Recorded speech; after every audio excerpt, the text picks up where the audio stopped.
area, we know that rice is a staple food for us.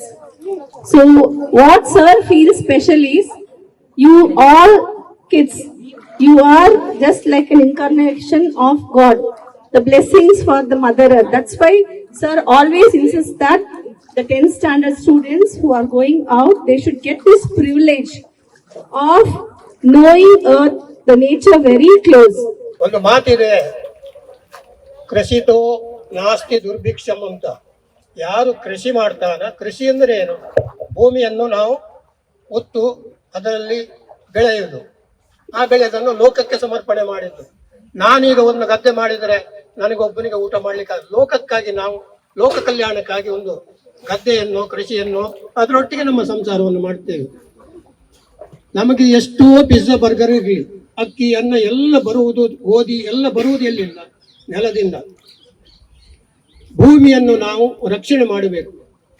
ಆದರೆ ಈ ಕಾಲದಲ್ಲಿ ಭೂಮಿಗೆ ಏನು ಮಾಡ್ತೇವೆ ನಾವು? ಪ್ರತಿಕಾರ ಮಾಡ್ತೇವೆ.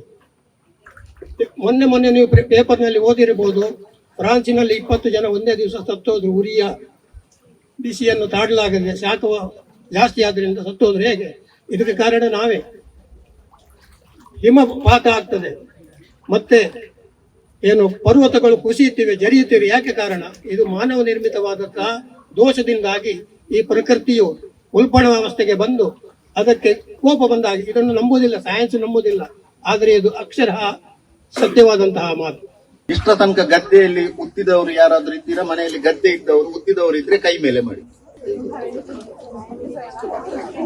11 ಜನ ಅಂದ್ರೆ ಅರೌಂಡ್ ಒಂದು 10%.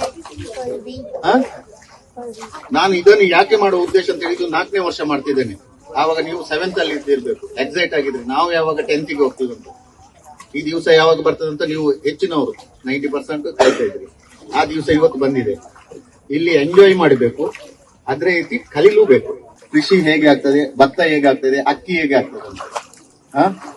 ಇಲ್ಲಿ ನೋಡಿ, ಇಲ್ಲಿ ಇದನ್ನು ಇವತ್ತು ನೆಟ್ರೆ 3 ತಿಂಗಳು 4 ತಿಂಗಳ ನಂತರ ಕಟಿಂಗ್ ಮಾಡ್ತಾರೆ. ಕಟಿಂಗ್ ಅದರಲ್ಲಿ ಭತ್ತ ಬರ್ತದೆ. ಆ ಭತ್ತವನ್ನು ಹೋಗಿ ಇಲ್ಲಿ ಹತ್ರ ಮಿಲ್ ಇದೆ, ಇಲ್ಲೇ ಕಾಣ್ತದೆ ನಿಮ್ಗೆ ಮಿಲ್, ಅಕ್ಕಿ ಮಿಲ್. ಅಲ್ಲಿ ಹೋಗಿ ಮಿಲ್ ಆಗಿ ಅಲ್ಲಿಂದ ಪ್ಯಾಕಿಂಗ್ ಆಗಿ ಅಂಗಡಿಗೆ ಬರ್ತದೆ. ಎಷ್ಟೋ ಜನರಿಗೆ ಗೊತ್ತಿಲ್ಲ, ಹಾಲು ಡೈರಿಯಿಂದ ಬರ್ತದೆ, ನಂದಿನಿ ಹಾಲು ಅಂತ ಹೇಳಿ. ಅಕ್ಕಿ ಕೇಳಿದ್ರೆ ಅದು ಸ್ಟೋರ್ ಇಂದ ತರ್ತಾರೆ, ತಂದೆ ಇರ್ತದೆ, ನಾವು ತಿಂತೇವೆ, ವೇಸ್ಟ್ ಮಾಡ್ತೇವೆ. ಇವತ್ತು ನೀವು ಕೃಷಿಕರ ಆಗ್ತೀರಾ, ನಿಮ್ಮ ಹತ್ರ ಗದ್ದೆ ಇದೆಯಾ, ನಂತರ ಫಸ್ಟ್ ನಿಮ್ಮ ಹತ್ರ ಮಾಡ್ಲಿಕ್ಕೆ ಸಾಧ್ಯ ಇರುವಂತದ್ದು ಫುಡ್ ಅನ್ನು ವೇಸ್ಟ್ ಮಾಡಬೇಡಿ.